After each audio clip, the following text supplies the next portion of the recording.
തവ കഥാമൃതം തപ്തജീവനം കവിഭിരീഡിതം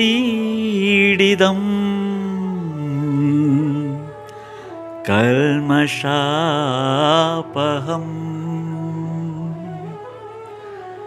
ശ്രവണമംഗളം ശ്രീമദാതതം ഭുവി ഗൃണന്തി തേ ഭുരിത ജനാഃ ഭുവി ഗൃണന്തി തേ ഭുരിത ജനാഃ.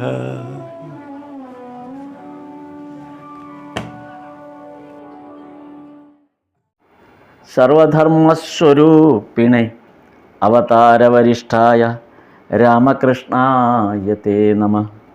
ലജ്ജാപടാവൃതേ നിത്യം ശാരദേ ജ്ഞാനദായികേ പാപേഭ്യോ ന സദാ രക്ഷ കൃപാമയി നമോസ്തുതേ. നമഃ ശ്രീയതിരാജായ വിവേകാനന്ദസൂരയേ സച്ചിത് സുഖസ്വരൂപായ സ്വാമിനേ താപഹാരിണേ. നമ്മൾ വചനാമൃതത്തിൻ്റെ കഴിഞ്ഞ തവണ വേണി മാധവപ്പാലിൻ്റെ വീട്ടിൽ നടന്ന അർദ്ധവാർഷിക ഉത്സവം, ബ്രഹ്മ സമാജത്തിൻ്റെ അർദ്ധവാർഷിക ഉത്സവത്തിൻ്റെ ആ സന്ദർഭങ്ങളെക്കുറിച്ചാണ് പറഞ്ഞത്. ഇത്തവണ ഭഗവാൻ സർക്കസ് കാണാൻ വരുന്നതാണ്. അടുത്ത ഭാഗം അങ്ങനെയാണ് വചനാമൃതത്തിൽ അടുത്ത ഭാഗം വരുന്നത്. അതായത് 1882 നവംബർ 16 ബുധനാഴ്ച എന്നെഴുതിയ കുറിപ്പാണ് മാസ്റ്റർ മഹാശയൻ ഭഗവാൻ സർക്കസ് കാണാൻ വരുന്നത്. അതായത് ഏകദേശം കഴിഞ്ഞ വേണി മാധവപ്പാലിൻ്റെ വീട്ടിൽ നടന്ന ചടങ്ങുകളിന് ശേഷം 18 ദിവസം കഴിഞ്ഞ് 18 ദിവസം കഴിഞ്ഞുള്ളൊരു പ്രോഗ്രാമായിട്ടാണ് ഈ സർക്കസ് കാണാനായിട്ട് വരുന്നത്. ഈ സർക്കസ് കാണൽ എന്ന ഒരു പാഠം എന്തായിരിക്കാം അതിൻ്റെ ഒരു പ്രാധാന്യം? നമ്മൾ ആ ഒരു ഭാഗം വായിക്കുമ്പോൾ അത് നമുക്ക് നൽകുന്ന ഒരു പാഠം എന്താണ് എന്ന് അറിയുന്നത് നന്നായിരിക്കും. അത് ഭഗവാന്റെ ഓരോ പ്രവൃത്തികളിലും ഭഗവാൻ ഓരോന്ന് പ്രവർത്തിക്കുന്നത് ഭഗവാനെ ആസ്വദിക്കാൻ വേണ്ടിയിട്ടല്ല. അതാണ് ഏറ്റവും ഇതിനകത്ത് ശ്രദ്ധിക്കേണ്ട ഒരു കാര്യം. ഭഗവാനെ ആസ്വദിക്കേണ്ട ഒരു കാര്യവും ഇതിനകത്തില്ല. ഒരു കാര്യത്തിലും, ഈ ലൗകികമായി കാണുന്ന ഒരു കാര്യത്തിലും ആസ്വദിക്കുക എന്നുള്ള ഒരു വശം. സർക്കസ് കാണുക എന്ന് പറയുന്നത് നമ്മളൊരു ഒരു ഒരു സർക്കസ് ആസ്വദിക്കുക എന്നുള്ളതാണ്, സിനിമയ്ക്കൊക്കെ പോകുന്ന പോലെ. പക്ഷെ ഭഗവാനെ സംബന്ധിച്ച് നമ്മളിവിടെ ഇതിനു മുമ്പും ഭഗവാൻ നാടകം കാണാൻ പോകുന്നുണ്ട്. അതേപോലെ യാത്ര എന്ന് പറയുന്ന നമ്മുടെ നാട്ടിൽ ബാലെ എന്ന് പറയുന്ന പോലുള്ള ബംഗാളിലെ യാത്ര, നൃത്തനാടകം, അത് അപ്പം അങ്ങനെയുള്ള അത് ക്ഷേത്രങ്ങളോടനുബന്ധിച്ചുമൊക്കെ ഇങ്ങനെ യാത്രകൾ നടത്തും. അല്ലെങ്കിൽ ചില ആഘോഷങ്ങളുടെ അനുസരിച്ച് ബാലെ നടത്തുന്നത് പോലെ, ഏതാണ്ട് ബാലയുടെ ചുവട് പിടിച്ച് ചെയ്യുന്ന പോലത്തെ ഒന്നാണ് ഈ ചവിട്ട് നാടകം പോലെയൊക്കെ ഉള്ള ഒരു നൃത്തത്തിനും പാട്ടിനും പ്രാധാന്യം കൊടുത്തുകൊണ്ടുള്ള ഒരു കലാപരിപാടി ബംഗാളിലെ. അതാണ് ജാത്ര എന്നവർ പറയുന്നത്. അപ്പോൾ അത് കാണാൻ പോകും.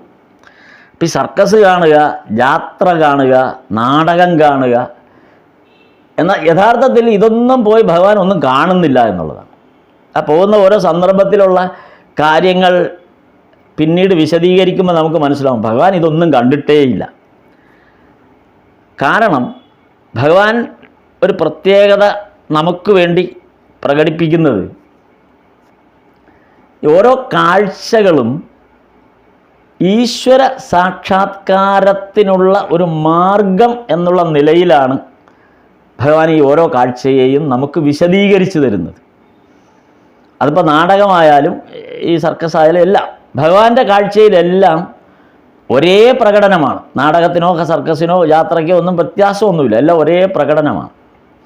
നമുക്കറിയാം, നാടകത്തിന് ചെന്നാലും ഭഗവാൻ പെട്ടെന്ന് ഭാവസമാധിയിലേക്ക് പോകും. ഏത് പ്രോഗ്രാം കണ്ടാലും ഭഗവാൻ പൂർണ്ണമായും ഭാവസമാധിയിലായിരിക്കും. അപ്പോൾ ആ തരത്തിൽ ഒരു ഈശ്വരീയ സാക്ഷാത്കാരത്തിലേക്ക് എങ്ങനെ ഒരാൾക്ക് ഈ ലൗകികമായ കാര്യങ്ങളിൽ, അതായത് ലൗകികമായ ആസ്വാദ്യകരമായ കാര്യങ്ങളിൽ ഇടപെടുമ്പോൾ അതെങ്ങനെ ഒരു ഈശ്വര സാക്ഷാത്കാരത്തിന് സഹായകമാകും എന്ന് നമ്മെ പഠിപ്പിക്കുന്നതാണ്. നമ്മളിപ്പോൾ ഒരു സിനിമ കാണാൻ പോയാലും നമ്മൾ സിനിമയാണ് കാണുന്നത്. അതേസമയം ആ സിനിമയല്ല, അതിനപ്പുറത്തേക്ക് അതൊരു ഈശ്വര സാക്ഷാത്കാരത്തിനുള്ള ഒരു മാർഗമാണ് ആ സിനിമ എന്ന് കാണുക. അത് ഈ ഭക്ത സിനിമയുടെ കാര്യത്തിലല്ല, അല്ലാത്ത സിനിമയും, ഏത് സിനിമയായിക്കോട്ടെ. ഇപ്പോൾ ടൈറ്റാനിക് കണ്ടാലും, ഏത് സിനിമ കണ്ടാലും, ഇപ്പോൾ ജെയിംസ് ബോണ്ടിൻ്റെ സിനിമ കണ്ടാലും എല്ലാം, ഈ കാണുന്ന സിനിമയായാലും നാടകമായാലും സർക്കസ് ആയാലും അതിൻ്റെ ആ കാഴ്ച എങ്ങനെ ഒരു ഈശ്വര ഈശ്വര സാക്ഷാത്കാരത്തിലേക്ക് നമ്മുടെ മനസ്സിനെ ഉയർത്തുന്നതെങ്ങനെ എന്നുള്ളതാണ് ഭഗവാൻ ഈ ഓരോ കാഴ്ചകൾ നമുക്ക് വേണ്ടി കാണിച്ചു തരുന്നത്. അങ്ങനെ നമ്മളിതൊന്ന് കണ്ടു നോക്കാം. നമ്മൾ കാണുന്ന ഓരോന്നും നമുക്ക് അങ്ങനെ ഒന്ന് കണ്ടു നോക്കാം. എങ്ങനെ ഇത് ഈശ്വര സാക്ഷാത്കാരത്തിന് നമ്മെ സഹായിക്കും എന്ന് നമ്മളൊന്ന് പരിശീലിക്കേണ്ട ഒരു കാര്യമായിട്ടാണ് പറയുന്നത്. അപ്പോൾ അതിനകത്ത് ഭഗവാൻ അത് വിവരിക്കുന്നുണ്ട്. ഈ സർക്കസ് കണ്ടിട്ട് പുറത്ത് വന്നിട്ട് വിവരിക്കുന്നത്, സർക്കസിൽ കുതിരപ്പുറത്തെ ഒരു അഭ്യാസം കണ്ടു. എല്ലാ കാഴ്ചക്കാർക്കും അത് ഒരു അഭ്യാസമാണ്. അത് കാണുന്നവർക്കൊക്കെ അതൊരു അഭ്യാസമാണ്. നമ്മൾ കൈയടിക്കുകയൊക്കെ ചെയ്യും. ആ സർക്കസ് അഭ്യാസം കാണിക്കുന്ന ആ വനിത, അല്ലെങ്കിൽ ആ വിദേശ വനിതയാണ് എന്നാണ് പറഞ്ഞത്, മദാമ എന്നാണ് അതിനകത്ത് പറയുന്നത്. അപ്പോൾ അവരുടെ ആ ഒറ്റക്കാലിൽ കുതിരപ്പുറത്ത് സഞ്ചരിക്കുന്നതൊക്കെ കാണുമ്പോൾ നമ്മൾ അത്ഭുതം കൊണ്ട് കൈയടിക്കും. അപ്പോൾ ഭഗവാനെ സംബന്ധിച്ചിടത്തോളം അതൊരു അഭ്യാസമല്ല, ഈശ്വര സാക്ഷാത്കാരത്തിൻ്റെ ഒരു മാതൃകയാണെന്നാണ് ഭഗവാൻ പറയുന്നത്. അങ്ങനെയാണ് ഭഗവാൻ ആ കാര്യത്തെ വിശദീകരിക്കുന്നത് പിന്നീട്. അപ്പോൾ സർക്കസ് റിങ് എന്നത് ഭഗവാൻ പറഞ്ഞു വരുമ്പോൾ, ഈ സർക്കസ് റിങ് എന്നത് ഈ ലോകം ആണെന്ന് നമ്മൾ മനസ്സിലാക്കുക. കുതിരയാണ് കർമ്മരംഗം. നമ്മൾ ഓരോരുത്തരും ഓരോ കുതിരപ്പുറത്താണ്. അത് ജനിക്കുമ്പോൾ മുതൽ പിച്ച വച്ച് വളർന്ന് നമ്മൾ പതുക്കെ പതുക്കെ ഈ കുതിരപ്പുറത്തേക്ക് അങ്ങ് കയറുകയാണ് ഓരോരുത്തരും. കുതിര എന്ന് പറയുന്നതാണ് ഈ ലൗകിക ജീവിതം. അത് നിയന്ത്രിച്ച് നിർത്തുക എന്ന് പറയുന്നത് കഠിനമായ പ്രയത്നം വേണം, പ്രാക്ടീസ് വേണം എന്നാണ് ഭഗവാൻ പറയുന്നത്. പിന്നെ വായു വേഗത്തിലുള്ള പാച്ചിലാണ്. നമ്മൾ ഈ കുതിരപ്പുറത്ത് കയറിക്കഴിഞ്ഞാൽ പിന്നെ പിടിച്ചാൽ നിൽക്കില്ല. നമ്മൾ വിചാരിക്കുന്നതിന് മുമ്പ് തന്നെ നമ്മുടെ ജീവിതം കുതിരയെപ്പോലെ പാഞ്ഞുകൊണ്ടിരിക്കുകയാണ്. കടിഞ്ഞാണില്ലാത്ത കുതിരയെപ്പോലെ പാഞ്ഞുകൊണ്ടിരിക്കുകയാണ്. ഈ കവികളൊക്കെ ഗാനങ്ങളിലൊക്കെ പറയുന്ന പോലെ കടിഞ്ഞാണില്ലാത്ത കുതിര എന്നൊക്കെ ഉള്ള പ്രയോഗങ്ങൾ നമ്മൾ പാട്ടുകളിലൊക്കെ കേട്ടിട്ടുണ്ട് എന്ന് പറഞ്ഞ പോലെ. അപ്പോൾ അതുപോലെ പാഞ്ഞുകൊണ്ടിരിക്കുകയാണ്. അപ്പോൾ അങ്ങനെയുള്ള ഒരു കുതിര, ഈ ജീവിതത്തിൻ്റെ ഈ കർമ്മരംഗത്തെ ഒരു കുതിരയായിട്ട് നമ്മൾ കാണുകയാണെങ്കിൽ, ആ ഒറ്റക്കാലിൽ നിൽക്കുന്ന ഒരവസ്ഥ ആലോചിച്ച് നോക്കും. ആ കുതിരപ്പുറത്ത് നമ്മൾ ഒറ്റക്കാലിൽ നിൽക്കുന്ന ഒരവസ്ഥ. അല്പം തെറ്റിയാൽ വീണ് ചത്തുപോകുമെന്നാണ് പറയുന്നത് ഭഗവാൻ. അല്പം തെറ്റിയാൽ മതി, ഒരു ശ്രദ്ധ മാറിയാൽ വീണ് ചത്തുപോകും. ജീവിതത്തിൽ ഇങ്ങനെ മുന്നോട്ട് പോകാൻ എത്ര അഭ്യാസം പഠിക്കേണ്ടി വരും. അഭ്യാസം എന്നത് സാധനയോടാണ് ഭഗവാൻ ഉപമിക്കുന്നത്. ഈ അഭ്യാസം ജീവിതത്തിൽ നമ്മൾ പ്രയോഗിക്കുന്നത് ഒരു സാധനാക്രമമാണ്. അപ്പോൾ എത്ര കഠിനമായ സാധനയുണ്ടെങ്കിൽ മാത്രമാണ് ഈ ലോകമാകുന്ന സർക്കസ് റിങ്ങിൽ, ഈ കർമ്മരംഗത്തെ കുതിരപ്പുറത്ത് നമുക്ക് സഞ്ചരിക്കാൻ, പരിക്ക് പറ്റാതെ സഞ്ചരിക്കാൻ നമുക്ക് സാധിക്കണമെങ്കിൽ ഈ സർക്കസ് കൂടാരത്തിലെ മദാമ കാണിച്ച ആ പ്രാക്ടീസ്, എത്ര കാലത്തെ ശ്രമമായിരിക്കും അവരാ ഒറ്റക്കാലിൽ അവിടെ നിൽക്കാൻ വേണ്ടി ശ്രമിച്ചത്. ചുറ്റും കയ്യടിയുണ്ട്. നമ്മുടെ ഓരോ പ്രയത്നങ്ങൾക്കും നമ്മുടെ ഓരോ പ്രവർത്തനങ്ങൾക്കും ലോകം നമ്മളെ കയ്യടിച്ച് പ്രോത്സാഹിപ്പിക്കുന്നുണ്ട്. പല സന്ദർഭങ്ങളിൽ നമുക്ക് അവാർഡുകൾ തരുന്നുണ്ട്, അല്ലെങ്കിൽ നമ്മളെ അപ്രീഷിയേറ്റ് ചെയ്യുന്നുണ്ട്, നമുക്ക് സ്ഥാനങ്ങൾ നൽകുന്നുണ്ട്, ചിലപ്പോൾ പണം തരുന്നുണ്ട്. ഇങ്ങനെ ലോകം നമ്മെ ഇങ്ങനെ പ്രോത്സാഹിപ്പിച്ചുകൊണ്ടേയിരിക്കും. അപ്പോൾ നമ്മളീ പോകുന്നത് ശരിയായ രീതിയിലാണോ? നമ്മൾ വിജയിക്കുന്നുണ്ടോ? ഈ പ്രകടനത്തിൽ വിജയിക്കുന്നുണ്ടോ? കൃത്യമായി ആ റിങ് കുതിര കൃത്യം പറഞ്ഞ ആ അത്രയും സമയം റിങ്ങിലൂടെ ഓടി നമുക്ക് താഴെ ഇറങ്ങാൻ കൃത്യമായി പരിക്കുകളില്ലാതെ താഴെ ഇറങ്ങി പോകാൻ നമുക്ക് സാധ്യമാകുന്നുണ്ടോ എന്നുള്ളതാണ് ഭഗവാൻ ഇവിടെ ആ സർക്കസ് കൂടാരത്തിലെ കാഴ്ചയെ വിവരിക്കുന്നത്. ജീവിതത്തിലെ ഏതൊരു കാര്യവും സാധനവുമായി ബന്ധപ്പെടുത്താം എന്നുള്ളതാണ് ഈ പാഠം. ജീവിതത്തിലെ ഏതു കാര്യം വേണമെങ്കിലും എടുക്കാം. നമുക്ക് ഈ നമ്മളുടെ നിത്യജീവിതത്തിൽ നമ്മൾ അങ്ങനെ ചെയ്യുകയാണെങ്കിൽ എല്ലാ കാര്യത്തിലും ഈശ്വര കാര്യം ഉറപ്പാണ്. ഇതാണ് ഭഗവാൻ നൽകുന്ന സന്ദേശം. ഇങ്ങനെയൊരു ആ വചനാമൃതത്തിലെ ഈ ഒരു രംഗം നമുക്ക് തരുന്ന സന്ദേശം അതാണ്. രാവിലെ ഉണർന്നത് മുതൽ ഉറങ്ങും വരെയുള്ള ഓരോ കാര്യവും ഇങ്ങനെ ഒന്ന് കണ്ടു നോക്കിയാലും, നമ്മൾ ഉണർന്ന് നമ്മുടെ ഓരോ പ്രവർത്തനങ്ങളിലേക്ക് ഏർപ്പെടുമ്പോൾ ഇതെല്ലാം ഈ പറഞ്ഞ ഒരു പോയിൻ്റ് ഓഫ് വ്യൂവിൽ നമ്മൾ കാണുകയാണെങ്കിൽ എങ്ങനെയിരിക്കും നമ്മുടെ ആ ഒരു അവസ്ഥ എന്തായിരിക്കും എന്ന് നമ്മൾ ആലോചിച്ചിട്ടുണ്ടോ എന്നുള്ളതാണ്. നിത്യവും നമ്മൾ ഉപയോഗിക്കുന്ന ഇപ്പോൾ ഈ തരത്തിൽ നമ്മളുടെ ഒരു ജീവിതത്തിൽ ഉപയോഗിക്കുന്ന ഓരോ കാര്യങ്ങളും നമ്മൾ ജീവിതത്തിൽ ഉപയോഗിക്കുന്ന എല്ലാ കാര്യങ്ങളും ഇതുപോലെ ഇതിനോട് നമുക്ക് ഉപമിക്കാവുന്നത് പോലെയാണ് പറയുന്നത്. അത് പൊതുവായി ഞാൻ പറഞ്ഞെന്നുള്ളൂ. അത്തരം കാര്യങ്ങൾ ഈ വചനാമൃതത്തിൽ അത് സൂചിപ്പിച്ചില്ല. പക്ഷേ വചനാമൃതത്തിലെ ഈ കഥ നമ്മെ കൊണ്ടെത്തിക്കുന്നത് ഇങ്ങനെ ഒരു കാര്യത്തിലേക്കാണ്. എങ്ങനെയാണ് ആ കാര്യം വചനാമൃതത്തിൽ വരുന്നത് എങ്ങനെയാണെന്ന് വെച്ചാൽ അത് വളരെ രസകരമായൊരു കാര്യമുണ്ട്. ഇപ്പോൾ ഈ സർക്കസ് സ്ഥലത്ത് നിന്ന് ഭഗവാൻ നേരെ പോകുന്നത് ബൽറാം ബസുവിൻ്റെ ബോസ്പാറയിലുള്ള വീട്ടിലേക്കാണ്. അവിടെ ജാതി വ്യത്യാസത്തെക്കുറിച്ചായിരുന്നു സംഭാഷണം. ആലോചിച്ച് നോക്കാം.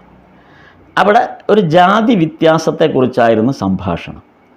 ഇവിടെ ഭഗവാൻ പറയുന്ന ജാതി ഭേദം എന്നത് അതിലെ ജാതി എന്ന് പറയുന്നത് നമ്മൾ കരുതുന്ന പോലെ ഒരു ജാതി എന്നുള്ള വ്യവസ്ഥയല്ല.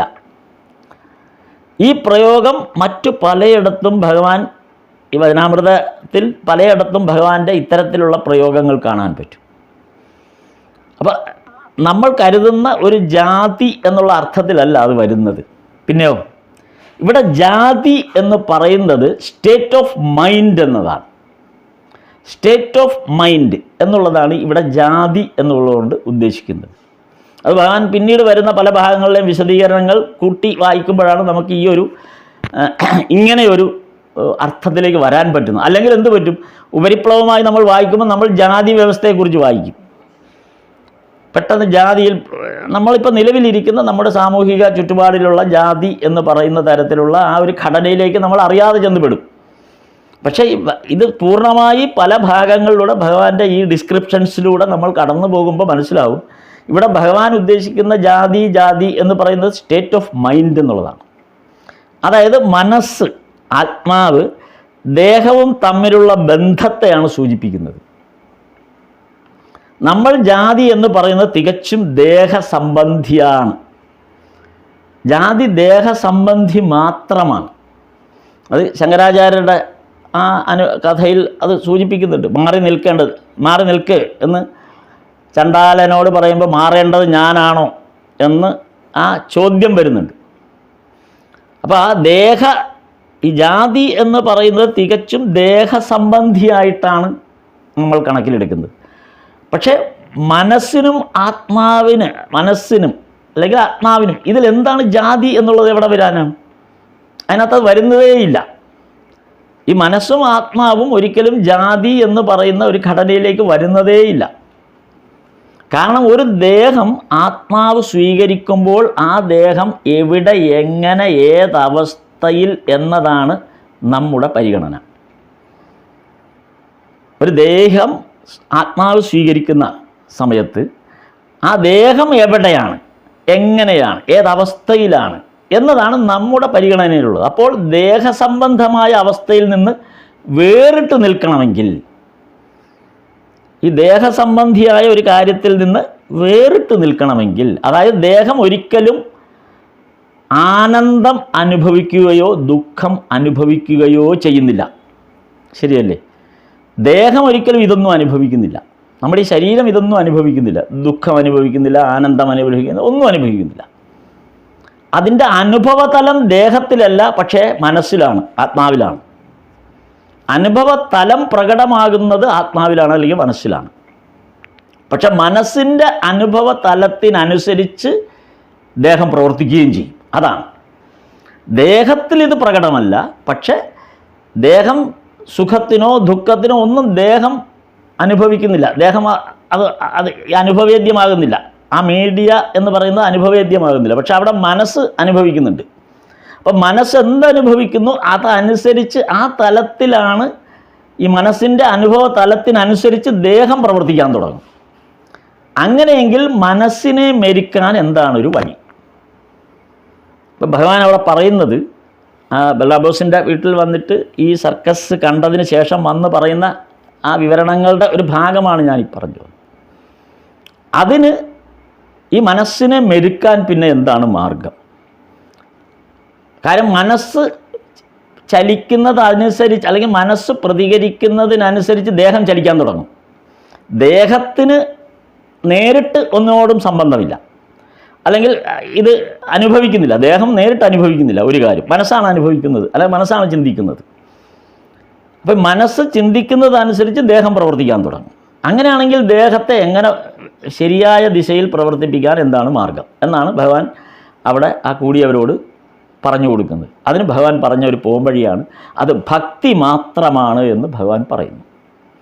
ഭക്തി ഇല്ലെങ്കിൽ ബ്രാഹ്മണൻ ബ്രാഹ്മണനല്ല. ബ്രാഹ്മണൻ ബ്രാഹ്മണനാകുന്നത് ഭക്തി ഉള്ളതുകൊണ്ടാണ്. ഭക്തി ഉണ്ടെങ്കിൽ ചണ്ടാലൻ ചണ്ടാലനുമല്ല എന്നാണ് ഭഗവാൻ പറയുന്നത്. പതിനാമൃതത്തിൽ ഉള്ള ഭാഗമാണത്. പഴയ കാലത്തെ അയിത്തം എന്ന അവസ്ഥയെയാണ് ഇവിടെ സൂചിപ്പിക്കുന്നത്. ഈ അയിത്തം എന്ന് പറയുന്ന അത്തരം സാഹചര്യങ്ങൾ മുൻകാലങ്ങളിൽ നിലനിന്നിരുന്ന ആ ഒരു സാഹചര്യത്തെക്കുറിച്ച് നമ്മൾ ആലോചിക്കുമ്പോൾ ഈ ഭക്തിയിൽ അയിത്തത്തിന് സ്ഥാനമില്ല. ഇതാണ് ഭഗവാൻ പറയുന്നൊരു കാര്യം. ഭക്തിയിൽ അയിത്തത്തിന് സ്ഥാനമേയില്ല. ഇതിൻ്റെ ഒരു രസകരമായ ഒരു ഒരു ഒരു ഒരു ഒരു ഒരു വിവരണം ഞാൻ അല്ലാതെ കേട്ടതാണ്. പുറമെ മറ്റൊരു തലത്തിൽ ഇങ്ങനെ വായിച്ചു പോയപ്പോൾ കേട്ടതാണ്, അല്ല വായിച്ചതാണ്. അത് രസകരമായിട്ട് തോന്നി. അത് ഞാനിവിടെ പറയാം എന്താണ് ആ രസകരമായിട്ട് തോന്നിയത്. കാര്യം നമ്മൾ ഈ ഇപ്പോഴത്തെ സാഹചര്യവുമായിട്ട് യോജിച്ചുകൊണ്ടാണ് ഞാനിപ്പോൾ ഈ നേരത്തെ ഭഗവാൻ ഈ പറഞ്ഞ കാര്യങ്ങളുടെ അതുമായി നല്ല ബന്ധമുള്ളൊരു കാര്യം, അത് എങ്ങനെയാണ് ഇന്നത്തെ കാലത്തിന് അനുയോജ്യമായി ഇൻ്റർപ്രറ്റ് ചെയ്യുന്നത് എന്നുള്ളതാണ്. അതായത് നമ്മളെല്ലാം തന്നെ ഇന്നിപ്പോൾ ലോകത്തെല്ലാവരും മൊബൈൽ ഫോൺ ഉപയോഗിക്കുന്നവരാണ്. എല്ലാവരും മൊബൈൽ ഫോൺ ഉപയോഗിക്കുന്നവരാണ്. അപ്പോൾ ഈ മൊബൈൽ ഫോൺ എന്ന് പറയുന്നത് നമ്മുടെ ശരീരം ആണെന്ന് വിചാരിക്കുക. മൊബൈൽ ഫോൺ എന്ന് പറയുന്ന ആ ഡിവൈസ് നമ്മുടെ ശരീരം ആണെന്ന് വിചാരിക്കുക. അതിനുള്ളിലിടുന്ന സിമ്മാണ് ജീവാത്മാവ്.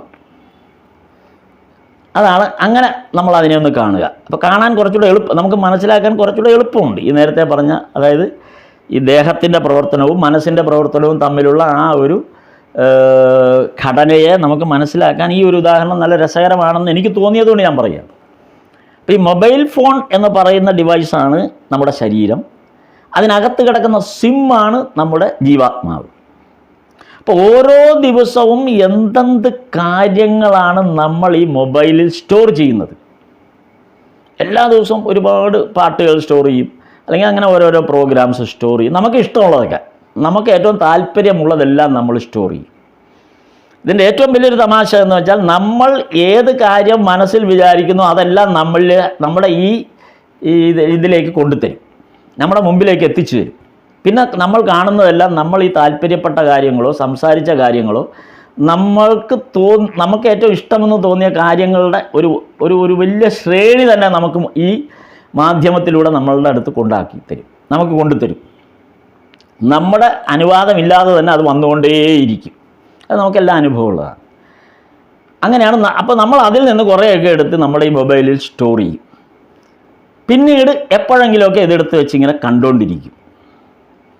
ഈ കണ്ടുകൊണ്ടിരിക്കുന്നത് അത് കേൾക്കുകയോ കാണുകയോ എല്ലാം ചെയ്തതിന് ശേഷം നമ്മൾ തന്നെ നമുക്ക് താല്പര്യമുണ്ടെന്ന് തോന്നിയാൽ ആരെങ്കിലുമൊക്കെ കണ്ടോട്ടെ എന്ന് വിചാരിച്ച് നമുക്ക് പരിചയമുള്ളവർക്കൊക്കെ അയച്ചു കൊടുക്കും. ഇതാണ് നമ്മൾ ഈ മൊബൈൽ ഫോണിൽ കൂടെ ചെയ്തുകൊണ്ടിരിക്കുന്ന ഒരു ഭൂരിഭാഗം ആളുകളും നിത്യേന ചെയ്തുകൊണ്ടിരിക്കുന്ന ഒരു പ്രോസസ്സാണിത്. അത് ഈ കാലത്തിൻ്റെ ഒരു രീതിയാണ്, കാലഘട്ടത്തിൻ്റെ ഒരു രീതിയാണ്. അപ്പോൾ ഇവിടെ നമ്മളിതിനെ ഉപമിക്കുന്നത് മൊബൈൽ ഫോൺ എന്ന് പറയുന്നത് നമ്മുടെ ശരീരവും അതിനകത്ത് നമ്മൾ ഇൻസർട്ട് ചെയ്തിരിക്കുന്ന സിം എന്ന് പറയുന്നത് നമ്മുടെ ജീവാത്മാവുമാണെന്ന് കണ്ടെത്തുക. ഇനി ഈ മൊബൈൽ കേടായിപ്പോയെന്ന് വിചാരിക്കുക. ഈ മൊബൈൽ കേടായിപ്പോയി, താഴെ വീണ് പൊട്ടുകയോ അല്ലെങ്കിൽ ഏതെങ്കിലും തരത്തിൽ അത് കേടായിപ്പോയി. അങ്ങനെ മൊബൈൽ കേടായി പോയാൽ ഈ സിമ്മിന് എന്തെങ്കിലും തകരാറ് പറ്റുമോ? അതാണ് എന്നെ ആകർഷിച്ചൊരു ഘടകം അതിനകത്ത്. സിമ്മിനൊന്നും സംഭവിക്കില്ല. സിം അപ്പോഴും സജീവമാണ്, ആക്റ്റീവാണ്. സിമ്മിന് ഒരു തകരാറുമില്ല, അതിൻ്റെ കണക്ഷന് തകരാറില്ല, അതിൻ്റെ മറ്റ് പ്രവർത്തനങ്ങൾക്ക് തകരാറില്ല, ഒരു തകരാറുമില്ല. തകരാറ് സംഭവിച്ചത് ഫോണിന് മാത്രമാണ്, അതായത് ശരീരത്തിന് മാത്രമാണ്. ജീവാത്മാവിന് ഒരു തകരാറും സംഭവിച്ചിട്ടില്ല, അത് അതുപോലെ പ്രവർത്തിച്ചുകൊണ്ടിരിക്കുകയാണ്. അപ്പോൾ ഈ തകർന്നു പോയ ഈ മൊബൈൽ ഫോണിൻ്റെ ആ ബോഡിയിൽ നിന്ന് അടുത്ത് നമ്മൾ ചെയ്യുന്നത് എന്തായിരിക്കും? ഈ സിം ഇളക്കും. സിം ഇളക്കി പുതിയൊരു മൊബൈലിലേക്ക് ഇടും. എന്നിട്ട് ഈ മൊബൈൽ കളയും, അതായത് ശരീരം കളഞ്ഞു. അപ്പോൾ നേരത്തെ കളഞ്ഞ മൊബൈലിൽ ഇരുന്ന സിം കാർഡ് തന്നെയാണ് ഇപ്പോൾ പുതിയ മൊബൈലിനകത്ത് കിടക്കുന്നത്. സിം കാർഡിന് ഒരു മാറ്റവും സംഭവിച്ചിട്ടില്ല. അതാണ് ഇവിടെ സംഭവിച്ചിരിക്കുന്നത്. സിം കാർഡ് മാറിയിട്ടില്ല, പഴയത് തന്നെയാണ്, അത് പ്രവർത്തിക്കുന്നുമുണ്ട്. മാത്രമല്ല സിം കാർഡ് പഴയ പോലെ പ്രവർത്തിക്കുകയും ചെയ്യും. എന്തൊക്കെയാണോ സിം കാർഡ് കൊണ്ട് സ്റ്റോർ ചെയ്തിട്ടുള്ള കാര്യങ്ങൾ എന്തൊക്കെയുണ്ടോ അതൊക്കെ ഈ പുതിയ ഫോണിലും കാണും. പുതിയ ഫോണിൻ്റെ സ്റ്റോറേജിലും അത് കാണും. നമുക്ക് വീണ്ടും ഈ പുതിയ ഫോൺ ഉപയോഗിച്ചും കാണാൻ പറ്റും. അത് നഷ്ടപ്പെടുന്നില്ല. പക്ഷെ നമ്മുടെ പഴയ ഫോൺ നഷ്ടപ്പെടുകയും ചെയ്തു. അപ്പോൾ ഈ വീണ്ടും പുതിയ ഫോണിലൂടെ പഴയ കാര്യങ്ങളെല്ലാം തിരിച്ചെടുക്കപ്പെടുകയാണ് ഇവിടെ ചെയ്യുന്നത്. ഇതാണ് ജീവാത്മാവിൻ്റെ പ്രവർത്തനം എന്നാണ് ആ വിശദീകരണം കേട്ടത്. വളരെ രസകരമായി തോന്നിയ ഉദാഹരണം. ഇത്രയും ക്ലിയറായിട്ട് നമുക്ക് അത് ബോധ്യപ്പെടാൻ, ഇത്രയും ക്ലിയറായിട്ട് എനിക്ക് ഉദാഹരണം കേട്ടപ്പോൾ ഇത് ഇത്രയും നല്ലൊരു ഉദാഹരണമായിട്ട് തോന്നിയത് കൊണ്ട് പറയാം. വളരെ നമുക്ക് മനസ്സിലാകുന്നൊരു ഉദാഹരണം. അപ്പോൾ നമ്മളുടെ ഈ ജീവാത്മാവ് ശരീരം മാറിയാലും അതിൻ്റെ പ്രവർത്തനങ്ങളിലോ അതിൽ ഉൾക്കൊണ്ടിട്ടുള്ള അവസ്ഥയിലോ മാറ്റം വരുന്നില്ല. അതാണ് ഗീതയിലൊക്കെ പറഞ്ഞു വരുന്നത്. അപ്പോൾ ഇതുപോലെ തന്നെയാണ് നമ്മുടെ ശരീരവും ജീവാത്മാവും തമ്മിലുള്ള പ്രവർത്തനം. അപ്പം നമ്മൾ നിത്യേന ഉപയോഗിക്കുന്ന ഒരു മൊബൈൽ ഫോൺ ഇത്രയും കാര്യം നമ്മെ പഠിപ്പിക്കാമെങ്കിൽ ഇത് നമ്മൾ ഉപയോഗിക്കുന്ന ഒരു മൊബൈൽ ഉപയോഗിച്ച് നമ്മുടെ ഈ ജീവാത്മാവും ശരീരവും തമ്മിലുള്ള ബന്ധത്തെക്കുറിച്ച് നമ്മൾ ബോധ്യപ്പെടുകയാണ്.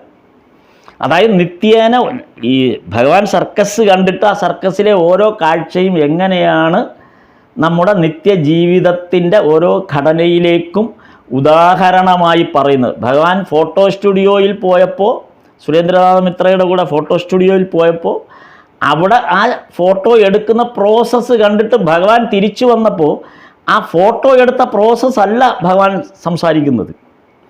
ഭഗവാൻ സംസാരിച്ചത് ആ ഫോട്ടോ എടുക്കുന്ന പ്രോസസ്സിനെ നമ്മുടെ ജീവിതവുമായി ബന്ധപ്പെടുത്തുകയായി, നമ്മുടെ മനസ്സുമായിട്ട് ബന്ധപ്പെടുത്തുകയായി. അപ്പം മനസ്സിൽ ഭക്തിയാകുന്ന രസം പുരട്ടിയാൽ മാത്രമേ ശരിയായ ഇമേജ് പ്രതിഫലിക്കുകയുള്ളൂ, ഈശ്വര സാക്ഷാത്കാരം സംഭവിക്കുകയുള്ളൂ എന്നാണ് ഫോട്ടോ സ്റ്റുഡിയോയിൽ പോയ കഥ പറയുന്നത്. ഇതാണ് ഭഗവാൻ പോകുന്ന ഓരോ സ്ഥലത്തും ഓരോ വഴിയിലും ഓരോ കാര്യത്തിലും ഭഗവാൻ ഈ ഈശ്വര സാക്ഷാത്കാരത്തിൻ്റെ ഉദാഹരണങ്ങൾ ഇങ്ങനെ നമ്മെ കാണിച്ചുകൊണ്ടിരിക്കുക, വളരെ ലളിതമായിട്ട്. അതാണ് ഇവിടെയും നമ്മൾ ഈ സർക്കസ് കൂടാരത്തിൽ കണ്ടതും ഈ പറഞ്ഞ നമ്മൾ നിത്യേന ഉപയോഗിക്കുന്ന ഫോണിൻ്റെ കഥയിൽ കേൾക്കുന്നതും ഒക്കെ ഏതാണ്ട് സമാനമായ ഒരു കാര്യമാണ്. അപ്പോൾ നമ്മൾ വേറെ ഒരിടത്തും പോയി നമ്മൾ അന്വേഷിക്കേണ്ട കാര്യം, നമ്മൾ ഈ നിമിഷം നമ്മൾ ചെയ്യുന്ന അല്ലെങ്കിൽ നമ്മൾ ഇരിക്കുന്ന ചുറ്റുപാടുകളെ മാത്രം സ്വാംശീകരിച്ചാൽ നമുക്ക് ബോധ്യപ്പെടുന്ന കാര്യങ്ങളായിരിക്കും. എല്ലാം നമുക്ക് അപ്പോൾ ബോധ്യപ്പെടുമെന്നുള്ളത് വളരെ വ്യക്തമായിട്ട് നമുക്ക് മനസ്സിലാവും. അപ്പോൾ ഭഗവാൻ ഇവിടെ അത് കഴിഞ്ഞ് ബലറാം ബസുവിൻ്റെ വീട്ടിൽ ചെന്നിട്ട് പറഞ്ഞ ആ കാര്യത്തിലാണ് ഇപ്പോൾ നമ്മൾ വന്ന് നിന്നത്. അതായത് എങ്ങനെയാണ് ഈ മനസ്സിനെ മെരിക്കാൻ എന്താണൊരു വഴി എന്നുള്ളത് ചോദിക്കുമ്പോൾ അത് ഭക്തി മാത്രമാണെന്ന് ഭഗവാൻ പറയുന്നത് അതുകൊണ്ടാണ്.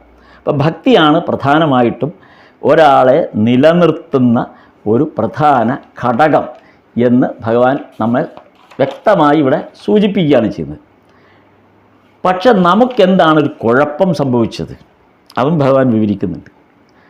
സംഗതിയൊക്കെ ശരിയാണ്, ഭക്തിയാണ് ഇതിനുള്ള പരിഹാരം, ഒക്കെ ശരിയാണ്. എന്നിട്ടും നമുക്ക് ആ ഈശ്വര സാക്ഷാത്കാരത്തിൻ്റെ വഴിയെ സഞ്ചരിക്കുന്നതിന് ഒരുപാട് തടസ്സങ്ങൾ. നിത്യേന നമ്മുടെ ജീവിതത്തെയാണ് ആ നിലവാരത്തിൽ അല്ലെങ്കിൽ ആ നിലയിൽ നമ്മൾ സഞ്ചരിപ്പിക്കുകയാണ്, അല്ലെങ്കിൽ അതിനെ പ്രാക്ടീസ് ചെയ്യിക്കണം. ഈ സർക്കസ് കൂടാരത്തിൽ കുതിരപ്പുറത്ത് നിന്ന ആ പെൺകുട്ടി ഒറ്റക്കാലിൽ നിന്ന് സഞ്ചരിക്കാൻ എങ്ങനെയാണോ നിത്യേന പ്രാക്ടീസ് ചെയ്തത്, അതേ അർത്ഥത്തിൽ നമ്മൾ ജീവിതത്തിൽ നിൽക്കാൻ നിത്യേന പ്രാക്ടീസ് ചെയ്യുന്നുണ്ടോ ഏതെങ്കിലും കാര്യത്തിൽ? അത് ഈശ്വര സാക്ഷാത്കാരത്തിനാണെങ്കിൽ ഈശ്വര സാക്ഷാത്കാരം ലഭിക്കാൻ നമ്മൾ നിത്യേന പ്രാക്ടീസ് ചെയ്യുന്നുണ്ടോ? ആ പ്രാക്ടീസ് എത്രത്തോളം ശക്തമായിട്ടാണ് നമ്മൾ പ്രാക്ടീസ് ചെയ്യുന്നത്? കുതിരപ്പുറത്ത് ഒറ്റക്കാലിൽ നിൽക്കണമെങ്കിൽ സാധാരണഗതിയിൽ എപ്പോഴെങ്കിലുമൊക്കെ ഇടയ്ക്കിടയ്ക്ക് പോയി പ്രാക്ടീസ് ചെയ്താൽ പറ്റില്ല. രാവിലെ മുതൽ റിങ്ങിൽ വൈകിട്ടത്തെ ഷോയ്ക്കോ അല്ലെങ്കിൽ ആ ഷോ തുടങ്ങുന്നത് വരെയും എല്ലാ ദിവസവും അതിൽ പ്രാക്ടീസ് കിട്ടിയാൽ പോലും, ഇത്രയും പ്രാക്ടീസ് കിട്ടിയാൽ പോലും ദിവസവുമുള്ള ആ പരിശീലനം തുടർന്നുകൊണ്ടേയിരിക്കണം. ഇല്ലെങ്കിൽ നാളെ കുതിരൻ താഴെ പോകും. അതാണ് ജപസാധന നമ്മൾ നമ്മുടെ ജീവിതത്തിൽ നിത്യേന പ്രാക്ടീസ് ചെയ്യുന്നതിനെക്കുറിച്ച് ഈ ഒരു സംഭവമായിട്ട് കണക്ട് ചെയ്യുകയാണ് ചെയ്യുന്നത്. അപ്പോൾ നമുക്ക് പറ്റുന്നത്, നമുക്ക് ഈ ഒരു പുറന്തോട് പൊളിച്ച് പുറത്തു വരാൻ സാധിക്കുന്നില്ല. അതൊരു പട്ടുനൂൽ പുഴുവിൻ്റെ അവസ്ഥയെന്നാണ് ഭഗവാൻ അതിന് ഉദാഹരണം പറഞ്ഞത്. ഭഗവാന്റെ ഉദാഹരണങ്ങളൊക്കെ വളരെ വളരെ രസകരമായിട്ടുള്ള ഉദാഹരണങ്ങൾ. പട്ടുനൂൽ പുഴുവിനെ പോലെ വളരെ പ്രയാസപ്പെട്ടാണ് ആ കൂട് നിർമ്മിച്ചത്. കളഞ്ഞിട്ട് പോകാൻ മനസ്സ് വരുന്നില്ല. നമ്മുടെ എല്ലാ അവസ്ഥ ഈ പട്ടുനൂൽ പുഴുവിൻ്റെ അവസ്ഥയാണ്. നമുക്കിത് കളഞ്ഞിട്ട് പോകാൻ ഭയങ്കര പ്രയാസം, വളരെ പ്രയാസപ്പെട്ടാണ് നമ്മളിതെല്ലാം ഒന്ന് ഉണ്ടാക്കിയെടുത്തത്. അപ്പോൾ അത് കളഞ്ഞിട്ട് പോകാൻ നമുക്ക് വളരെ പ്രയാസമാണ് എന്ന് ഭഗവാൻ പറയും. ഇവിടെ നിന്ന് ഏകദേശം, അതായത് ഈ 6ാം ഭാഗം തീരുമ്പോൾ, ഇതിപ്പോൾ നമ്മൾ 6ാം ഭാഗമാണ്, 1ാം വോള്യത്തിൻ്റെ 6ാം ഭാഗമാണ് ഈ കാര്യങ്ങൾ മാസ്റ്റർ മഹാശയൻ വിശദീകരിക്കുന്നത്. ഇപ്പോൾ ഈ 6ാം ഭാഗം തീരും വരെ ഭഗവാന്റെ സന്ദർശനങ്ങളുടെ ഒരു ചെറിയ ചെറിയ കുറിപ്പുകൾ മാത്രമാണ്. ഈ 6ാം ഭാഗത്തിൻ്റെ അവസാനം വരെ 7ാം ഭാഗം എത്തുന്നത് വരെ ഈ വിവിധ ഭക്തന്മാർ, മുഖ്യമായും അതെല്ലാം ബ്രഹ്മ സമാജത്തിൻ്റെ ആളുകളുടെ അടുത്താണ് പോയിട്ടുള്ളത്. ബ്രഹ്മസമാജം നേതാക്കളുടെയോ അല്ലെങ്കിൽ ബ്രഹ്മസമാജവുമായി ബന്ധപ്പെട്ടവരുടെയോ അടുത്താണ് പോയിട്ടുള്ളത്. അല്ലാതെ പോയി എന്ന് പറയുന്നത് സുരേന്ദ്രമിത്രയുടെ അടുത്തും മനോമോഹൻ മിത്രയുടെ അടുത്തും മാത്രമാണ് പോയിട്ടുള്ളത്. ബാക്കിയെല്ലാം ഈ ബ്രഹ്മസമാജത്തിൻ്റെ അംഗങ്ങളുടെ അടുത്താണ് പോയത്. അതാണ് 7ാം ഭാഗം എത്തുന്നത്, ഈ 6ാം ഭാഗം തീരുന്നവരെ. അതുപോലെ കൊച്ചു കൊച്ചു സന്ദർഭങ്ങളും കൊച്ചു കൊച്ചു സന്ദർശനങ്ങളുമാണ്. അപ്പം ഇവിടെ ഒരു ഭാഗം മാത്രം നമ്മൾ വായിക്കുമ്പോൾ വളരെ ശ്രദ്ധേയമായിട്ട് തോന്നും. അതായത് ആദ്യ ഗൃഹസ്ഥാശ്രമ ഭക്തന്മാരായ മനോമോഹനും അതേപോലെ സുരേന്ദ്രനും അവരുടെ വീടുകളിൽ സന്ദർശിക്കുന്നത് വിവരിച്ചിട്ടുണ്ട്. ഈ രണ്ടുപേരുടെയും വീടുകളിൽ ഭഗവാൻ സന്ദർശിക്കുന്ന ഈ 6ാം ഭാഗത്തിൽ വിവരിച്ചിട്ടുണ്ട്. മനോമോഹനും സുരേന്ദ്രനും ഭഗവാനോടുള്ള ഭക്തിയും ഭഗവാൻ ആരാണെന്ന അറിവും ഇവർക്കുള്ളതുപോലെ മറ്റുള്ളവരിൽ അത്ര രൂഢമൂലമല്ല ഈ സന്ദർഭത്തിൽ. അതാണ് അതിനകത്ത് പ്രധാനമായി ഈ ഭാഗം വായിക്കുമ്പോൾ നമുക്ക് ബോധ്യമാകുന്ന ഒരു കാര്യം, അല്ലെങ്കിൽ ബോധ്യപ്പെടേണ്ട ഒരു കാര്യം. ഈ സുരേന്ദ്രമിത്രയ്ക്കോ അല്ലെങ്കിൽ മനോമോഹനോ ഉള്ള അതുപോലെ ഒരു ബോധം അല്ലെങ്കിൽ ഒരു ബോധ്യം മറ്റ് ഈ പറഞ്ഞ അതിൽ ബാക്കി പറഞ്ഞ ഒരാൾക്ക് പോലും വന്നിട്ടില്ല. അതാണ് അതിലേറ്റവും ശ്രദ്ധേയമായ കാര്യം, ശ്രദ്ധിക്കേണ്ട കാര്യം. നരേന്ദ്രനിൽ പോലും ഇത് 82-ലാണ് നടക്കുന്നത്. അപ്പോൾ പിന്നീട് മാസ്റ്റർ മഹാശയൻ തന്നെ വിവരിച്ചിട്ടുണ്ട്, പിന്നീട് ഏതാണ്ട് 82 മുതൽ ഒരു 5 വർഷം കഴിയുമ്പോഴാണ് നരേന്ദ്രനിൽ പോലും ആ ഒരു ഈ നേരത്തെ പറഞ്ഞ ഈ ഒരു ബോധതലത്തിലേക്ക് നരേന്ദ്രൻ എത്തുന്നത്. അതിൻ്റെ ഒരു സൂചന നമുക്കിവിടെ ഈ 6ാം ഭാഗത്തിൻ്റെ ആ അവസാന ഭാഗത്ത് നമുക്ക് കാണാൻ പറ്റും. എന്താണത്? ഈ സിമൂലിയയിലെ രാജമോഹനൻ മറ്റൊരു ബ്രഹ്മസമാജത്തിൻ്റെ ആളാണ്. അപ്പോൾ ഈ സിമൂലിയയിലെ രാജമോഹൻ്റെ ഗൃഹത്തിൽ വന്നിരുന്ന ഒരു കാര്യം ഇതിൽ പറയുന്നുണ്ട്, നമ്മൾ ആ ഭാഗത്ത് കാണാം. അപ്പോൾ അവിടെ ബ്രഹ്മസമാജക്കാരുടെ ആരാധന അറേഞ്ച് ചെയ്തിട്ടുണ്ട്. അപ്പോൾ അത് കാണണം എന്ന് ഭഗവാന് സ്വയം തോന്നിയിട്ട് ഭഗവാൻ അങ്ങനെ കാണാൻ വേണ്ടി വന്നതാണ്.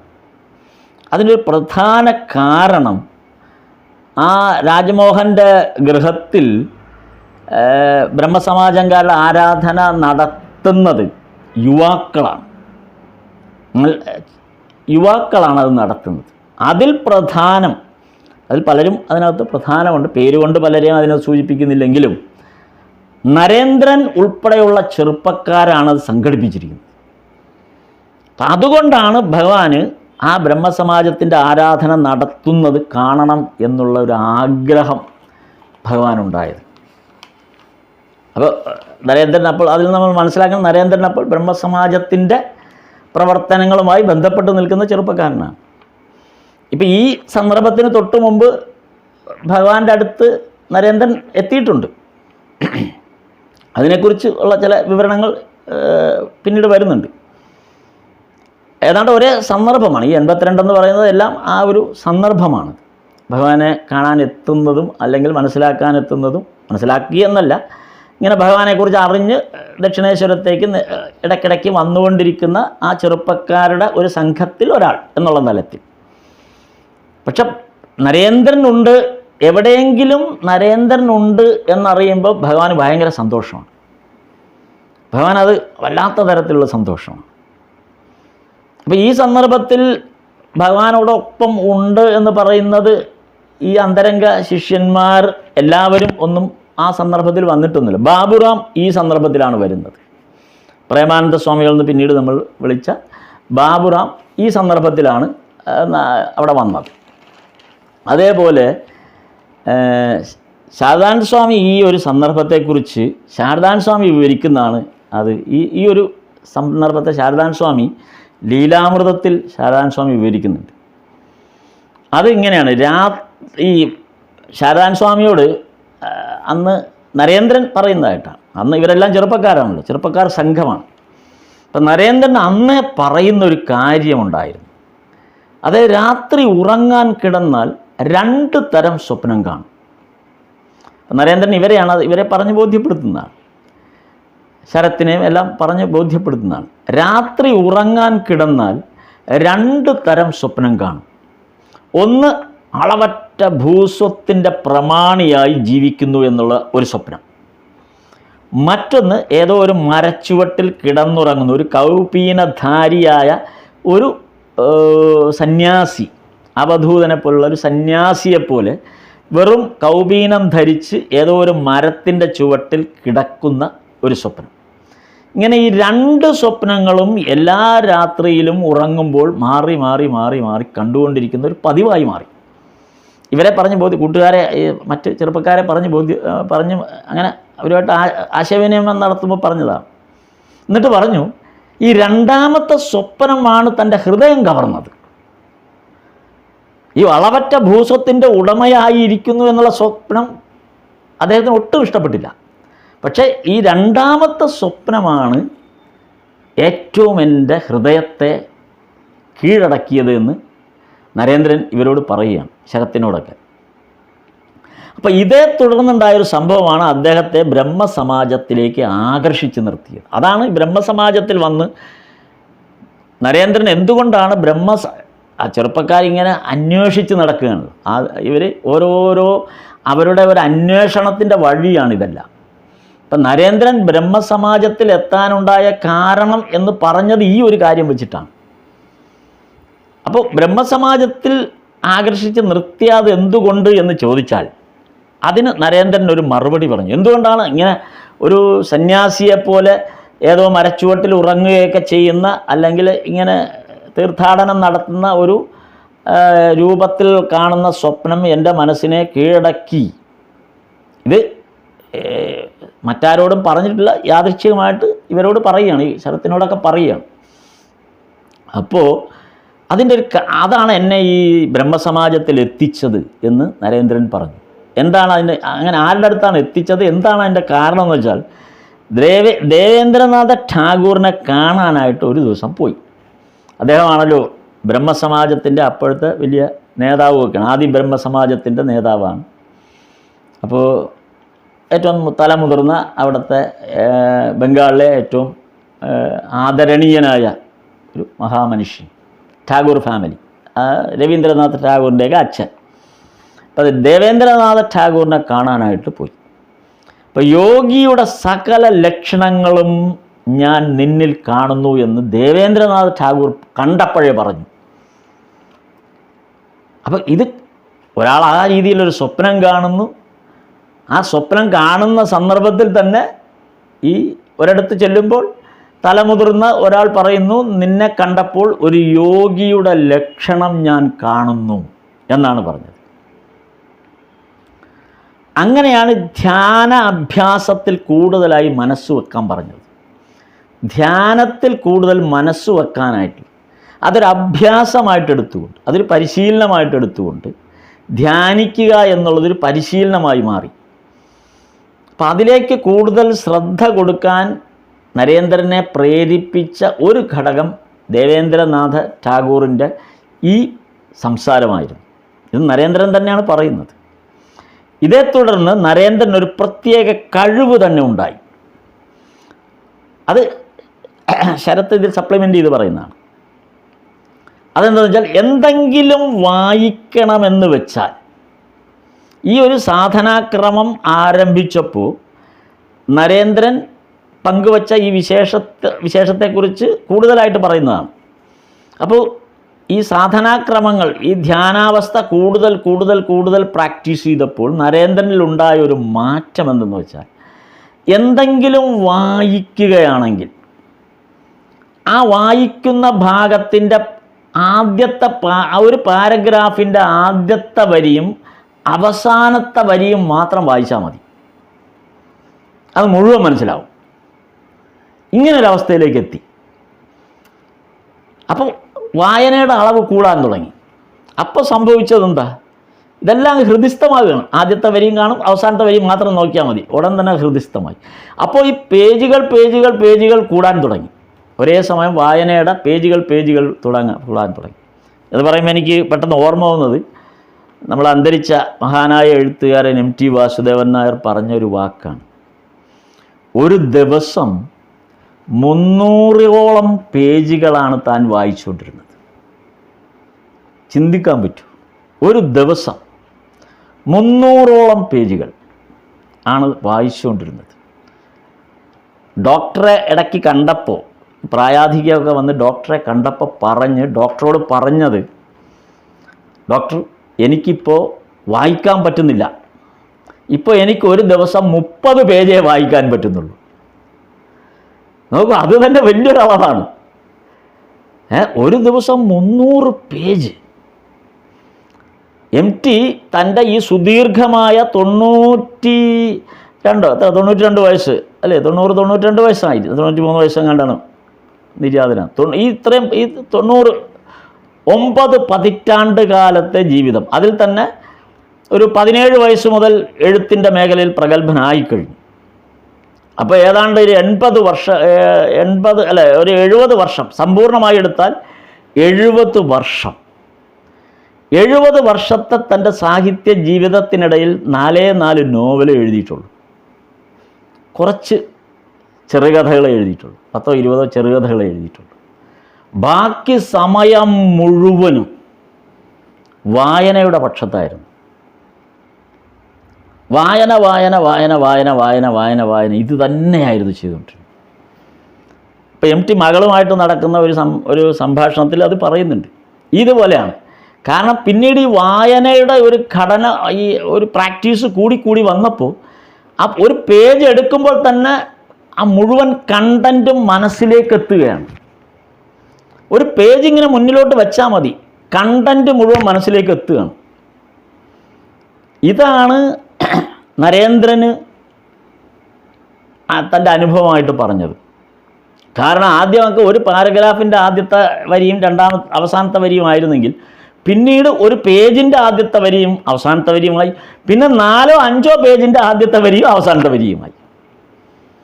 ഇത് ഈ ഒരു എന്താ പറയുക, ഈ ഒരു സാധന ഈ ഒരു പ്രാക്ടീസ് കൂടി വന്നു. അതാണ് കുതിരപ്പുറത്തുള്ള സഞ്ചാരമാണ്.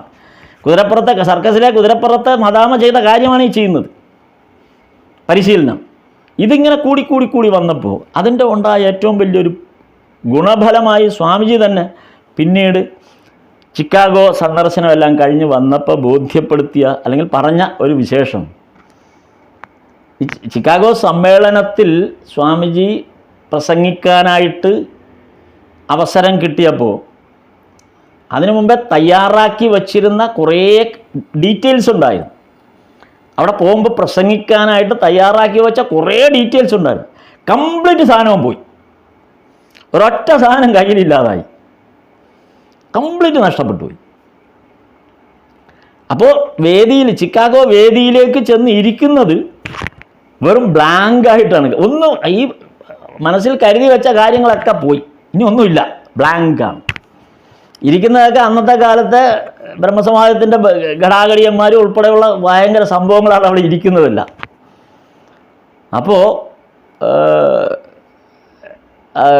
മറ്റേ ഇവരുടെ തിയോഫിസിക്കൽ സൊസൈറ്റി അല്ലേ, അങ്ങനെയുള്ള അതിൻ്റെ ആളുകളൊക്കെ ആയിരുന്നു. നമ്മൾ ഇതിനു മുമ്പൊരിക്കൽ ആ ആളുകളെക്കുറിച്ച് സംസാരിച്ചതാണ്, അപ്പോൾ ആ പേര് മറന്നുപോയി. എന്തായാലും ആ സന്ദർഭത്തിൽ പ്രസംഗിക്കാനായിട്ട് എഴുന്നേറ്റ് നിൽക്കുമ്പോൾ സ്വാമിജി തന്നെ വിവരിച്ച കാര്യമാണ്. പ്രസംഗിക്കാനായിട്ട് എഴുന്നേറ്റ് നിൽക്കുമ്പോൾ കംപ്ലീറ്റ് ബ്ലാങ്കാണ്, എന്താണ് പറയേണ്ടതെന്നറിയില്ല. അറിയാതെ പിന്നെ പറയാവുന്ന ഒരു കാര്യം മറ്റാരും പറയാത്ത വിധം ഒരു ഹിന്ദു സന്യാസിക്ക് മാത്രം പറയാൻ കഴിയുന്ന, അല്ലെങ്കിൽ ഒരു ഇന്ത്യക്കാരന് മാത്രം പറയാൻ കഴിയുന്ന ഭാഷയിൽ അദ്ദേഹം ആ ആദ്യത്തെ വരി പറയുന്നത് അങ്ങനെയാണ്: my sisters and brothers of America. ഇത് കഴിഞ്ഞ് സംഭവിച്ചത് എന്തെന്ന് വെച്ചാൽ, പിന്നെ സ്വാമിജി പറയുന്നത്, ഞാൻ ഇങ്ങനെയുള്ള ഒരു പൗരാണിക പാരമ്പര്യത്തിൻ്റെ മണ്ണിൽ നിന്നാണ്, അവിടെയുള്ള സന്യാസി വര്യന്മാരുടെ അനുഗ്രഹാശിസ്സുകൾ ഉൾക്കൊണ്ടുകൊണ്ടാണ് എന്ന് പറഞ്ഞാൽ ആ പ്രസംഗം, നമ്മൾ ആ പ്രസംഗം കേട്ടിട്ടുണ്ട്. പക്ഷേ സ്വാമിജി പറഞ്ഞത് പിന്നീട് സംഭവിച്ചത്, കൽക്കട്ടയിൽ ഇരിക്കുന്ന താൻ വായിച്ച പുസ്തകങ്ങളുടെ പേജുകൾ ഒരു ചലച്ചിത്രത്തിലെന്ന പോലെ അല്ലെങ്കിൽ ഒരു സ്ഫടികത്തിലെന്ന പോലെ തൻ്റെ കൺമുന്നിൽ ഇങ്ങനെ തെളിഞ്ഞു കാണുകയാണ് ചെയ്യുന്നത്. പിന്നെ അതിങ്ങനെ ഓരോ പേജുകളായിട്ട് ഇങ്ങനെ തെളിഞ്ഞു കാണുകയാണ് ചെയ്യുന്നത്. അത് ഭഗവാന്റെ ഏറ്റവും വലിയ കൃപ എനിക്ക് ലഭ്യമായത് അങ്ങനെയാണ് എന്ന് സ്വാമിജി പറയുന്നുണ്ട് ഈ ഒരു അനുഭവത്തെ. അതുകൊണ്ടാണ് ആ പ്രസംഗം ഏറ്റവും ശക്തമായതും ഇന്ന് ലോകം ആ പ്രസംഗം മാനിക്കുന്നതും മറക്കാത്തതും. സ്വാമിജി അത്രമേൽ ആ വിദേശ രാജ്യങ്ങളിൽ ഇത്രമേൽ ധാരാളം മീറ്റിങ്ങുകളിൽ നിരന്തരം സംസാരിക്കാനും ധാരാളം ഈ സത്സംഗങ്ങൾ സംഘടിപ്പിക്കാനുമൊക്കെ കഴിഞ്ഞ് അവരെ മുഴുവനും ആകർഷിച്ച് കൂടെ കൊണ്ടുവരാൻ കഴിഞ്ഞത്, ആ പത്രങ്ങളിലെല്ലാം സ്വാമിജിയെക്കുറിച്ചുള്ള നെടുങ്കൻ ലേഖനങ്ങൾ പ്രസിദ്ധീകരിക്കപ്പെട്ടത്, അത് മുഴുവൻ ലോകം മുഴുവൻ വായിച്ചത്, ലോകം കേട്ടത്, ഇതിനെല്ലാം കാരണമായത് ഒരുപക്ഷെ ആ എഴുതി തയ്യാറാക്കിക്കൊണ്ടുപോയ ആ കടലാസുകൾ ഉണ്ടായിരുന്നെങ്കിൽ ഒരുപക്ഷെ ഇങ്ങനെ ആവണമെന്നില്ല, ഇങ്ങനെ സംഭവിക്കണമെന്ന് നിർബന്ധമില്ല. ഇത് ഒരു വലിയ ഒരു മാസ്മരികമായ അവസ്ഥയിലാണ് ആ വാക്കുകൾ ഭഗവാൻ ഉള്ളിൽ നിന്ന്, ഗുരു മഹാരാജ് ഉള്ളിൽ നിറഞ്ഞു നിൽക്കുന്ന പോലെയായിരുന്നു. ഓരോ വാക്കും ഭഗവാന്റെ കണ്ഠത്തിൽ നിന്നാണ് വരുന്നത്, സ്വാമിജിയുടെ കണ്ഠത്തിൽ നിന്നല്ല. അത് ഈ ഭഗവാന്റെ ഒരു സംഭാഷണമായി പരിണമിക്കുന്നു. കാണുന്നത് താൻ ഇത്രയും കാലം വായിച്ച ഓരോരോ സ്ക്രിപ്റ്റുകളും ഇങ്ങനെ ഒരു ചലച്ചിത്രത്തിലെന്ന പോലെ ഇങ്ങനെ മുന്നിൽ പ്രകടമാകും. ഇത് സാധ്യമായത് തൻ്റെ ഈ ഒരു പ്രത്യേക തരത്തിലുള്ള വായനാക്രമത്തെ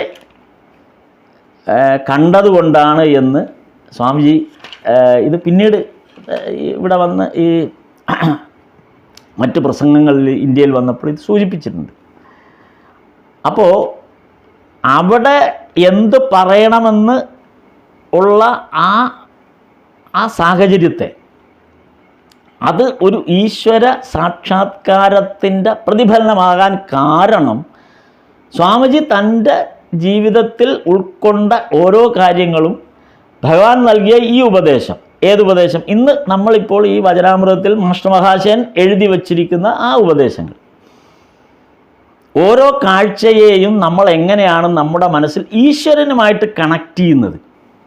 അത് നമ്മൾ രാവിലെ കാണുന്ന ആളുകളാകട്ടെ, നമ്മൾ പങ്കെടുക്കുന്ന ഏതെങ്കിലും പ്രോഗ്രാം ആകട്ടെ, നമ്മൾ ജോലി ചെയ്യുന്ന സ്ഥാപനമാകട്ടെ, ഭക്ഷണം കഴിക്കുന്ന സ്ഥലമാകട്ടെ, നമ്മൾ ഇടപെടുന്ന വ്യക്തികളാകട്ടെ, ഇന്നിപ്പോൾ ഇരിക്കുന്ന ഈ സത്സംഗം ഉൾപ്പെടെയാകട്ടെ, ഇതെല്ലാം കഴിഞ്ഞുറങ്ങുന്നത് വരെയുള്ളതെല്ലാം ഈശ്വരനിലേക്ക്, ഈശ്വരൻ നമ്മെ കണക്ട് ചെയ്യുന്ന ഓരോ പ്ലഗ് പോയിന്റുകളാണ്.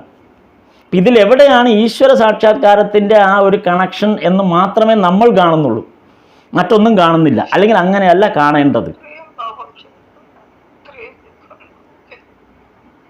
അപ്പോൾ അതാണ് ഏറ്റവും കൂടുതൽ നമ്മെ ഈശ്വരനുമായിട്ട് അടുപ്പിക്കുന്നത്. ബാക്കി അനുഷ്ഠാനങ്ങൾക്കൊന്നും യാതൊരു തരത്തിലുള്ള ഇതുമില്ല. അനുഷ്ഠാനങ്ങളൊക്കെ പുറത്ത്, അതൊക്കെ വെറും പ്രകടനങ്ങൾ മാത്രമാണ്. ഈ മനസ്സുകൊണ്ടുള്ള, ഈ മനസ്സിൻ്റെ ഈ കണക്ഷൻ, ഇതാണ് ഏറ്റവും കൂടുതലായിട്ട് നമ്മെ ഈശ്വരനിലേക്ക് അടുപ്പിക്കുന്നത് എന്നുള്ള ഉദാഹരണമാണ് ഈ ഭാഗങ്ങളിൽ. ഒരു സർക്കസിൻ്റെ ആയാലും ശരി, ഓരോന്നും ഇങ്ങനെ കടന്നു വരുന്നുണ്ട്. അപ്പോൾ ഈ സ്വാമിജിയുടെ ഒരു ഇത് പറഞ്ഞു, തുടക്കത്തിലൊരു തർക്കപ്രിയനായിരുന്നു. അപ്പോൾ ആ തർക്കപ്രിയനായി ഓരോ കാര്യങ്ങളെയും തർക്കത്തിലൂടെയാണ് നേരിട്ടുകൊണ്ടിരുന്നത്. അപ്പം അങ്ങനെയാണ് സ്വാമിജി ഇത് ഓരോന്നും, ഇത് വളരെ നീട്ടി കൊണ്ടുപോകാനുള്ള സമയമില്ല, നമുക്കിപ്പോൾ വേണ്ട, പിന്നീട് ഒരിക്കൽ പറയാം. പക്ഷേ ഇതിനകത്തെ ഒരു ഭഗവാൻ നമുക്ക് നൽകുന്ന പാഠം, നമ്മുടെ നിത്യജീവിതത്തിൽ നമ്മൾ ഇടപെടുന്ന നമ്മളുടെ ഓരോ ചെറിയ ചെറിയ കാര്യങ്ങൾ, അതെന്ത് തന്നെ ആയിക്കോട്ടെ, അതിനെ എങ്ങനെ ഈശ്വരനുമായിട്ട് നമുക്കൊന്ന് കണക്ട് ചെയ്യാൻ പറ്റും. പലപ്പോഴും നമുക്കത് ഇതിലെന്താണ് നമ്മൾ ഈശ്വരനുമായിട്ട് കണക്ട് ചെയ്യാൻ വേറെ സമയം വെച്ചിരിക്കുക. അതൊന്നുകിൽ രാവിലെ നാമം ജപിക്കുക, അല്ലെങ്കിൽ വൈകുന്നേരം നാമം ജപിക്കുക, അല്ലെങ്കിൽ ക്ഷേത്രത്തിൽ പോകുന്നൊരു സമയം, മാസത്തിൽ ഒരിക്കൽ പോകുന്നതോ ആഴ്ചയിൽ ഒരിക്കൽ പോകുന്നതോ, അല്ലെങ്കിൽ വെള്ളിയാഴ്ച തോറും ആശ്രമത്തിൽ പോകുന്നതോ, ഇങ്ങനെ അതിനു വേണ്ടി മാറ്റി വെച്ചേക്കുക. ബാക്കി നമ്മളുടെ കണക്ഷൻ വിടിയിച്ച് വെച്ചിരിക്കുക. ഇവിടെ ഭഗവാൻ പറയുന്നത് നമ്മുടെ ഓരോന്നും ഈ കണക്ഷനാണ്. അതിന് വെള്ളിയാഴ്ചത്തെ ആശ്രമ സന്ദർശനമോ, അല്ലെങ്കിൽ മറ്റു ദിവസങ്ങളിലെ ക്ഷേത്ര സന്ദർശനമോ, അല്ലെങ്കിൽ രാവിലെയും വൈകിട്ടുള്ള നമ്മുടെ ആരാധനാക്രമങ്ങളോ ഒന്നുമല്ല ഇതിനകത്തെ കാര്യം. അതൊക്കെ അതിൻ്റെ ഭാഗമാണ്. അതൊക്കെ നമ്മളൊന്ന് ചാർജ് ചെയ്യുന്ന കാര്യം മാത്രമാണ്. നമ്മളൊന്ന് പുതുക്കിയെടുക്കുന്ന കാര്യം മാത്രമാണ്. നമ്മളൊന്ന് നവീകരിക്കുന്ന കാര്യം മാത്രം. പക്ഷേ ഈ ബാക്കി നമ്മൾ ചെയ്യുന്ന കാര്യം, നമ്മൾ ഈശ്വര സ്വരൂപമായതുകൊണ്ടാണ്. നമ്മൾ ഓരോരുത്തരും ഈശ്വര സ്വരൂപമായതുകൊണ്ടും നമ്മുടെ ഉള്ളിലെ ഈശ്വര സ്വരൂപത്തെ ഓരോ സെക്കൻഡിലും നമ്മൾ ഈശ്വരനുമായി ആ പരമ ചൈതന്യവുമായിട്ട് കണക്ട് ചെയ്തുകൊണ്ടിരിക്കുകയാണ്.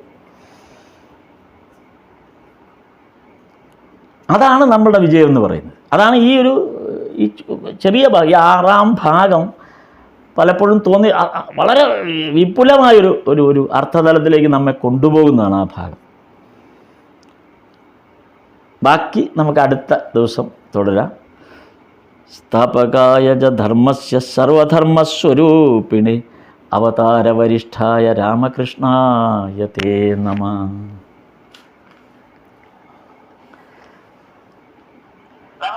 നമസ്തേ നമസ്തേ നമസ്തേ.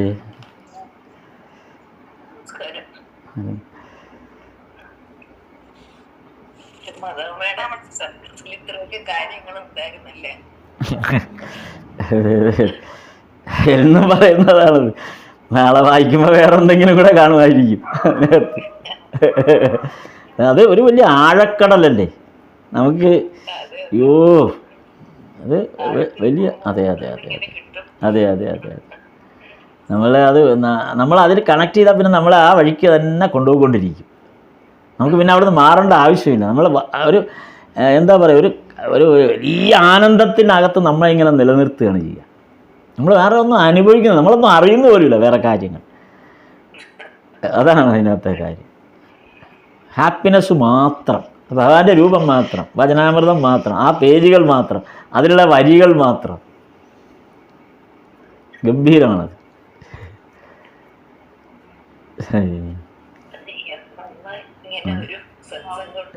അതെ അതെ, തീർച്ചയായും ഭഗവാന്റെ അനുഗ്രഹമാണ്. അല്ലെങ്കിൽ ഇത്രയും ദീർഘകാലം ഇതിങ്ങനെ പോവുക എന്ന് പറഞ്ഞാൽ ലോകാത്ഭുതങ്ങളിലൊന്നാണ്. അതെ അതെ അതെ അതെ അതെ. അല്ല, അങ്ങനെ ആത്മാക്കൾ ഉള്ളത് കൊണ്ടാണത് ഇങ്ങനെ ഇങ്ങനെ സാധ്യമാകുന്നത്, അല്ലെങ്കിൽ സാധ്യമാവില്ല. അത് ഭഗവാന്റെ കൃപയും കൂടെ വേണം ഇതിനോടൊപ്പം, അല്ലെങ്കിൽ എത്ര ഇടത്ത് ഇങ്ങനെ സംഭവിക്കും? ഇങ്ങനെ സംഭവിക്കില്ല. അതെ അതെ. കാര്യം നമുക്ക് അസുഖം ഉണ്ടാവരുത്, എന്തെല്ലാം തടസ്സങ്ങൾക്ക് വഴിയുണ്ട് ഈ യാത്രയിൽ. വയ്യാതാകാം, അസുഖങ്ങളുണ്ടാകാം, മറ്റ് ജീവിത പ്രശ്നങ്ങളുണ്ടാകാം, ഇതൊന്നും ബാധിക്കുന്നേ ഇല്ല.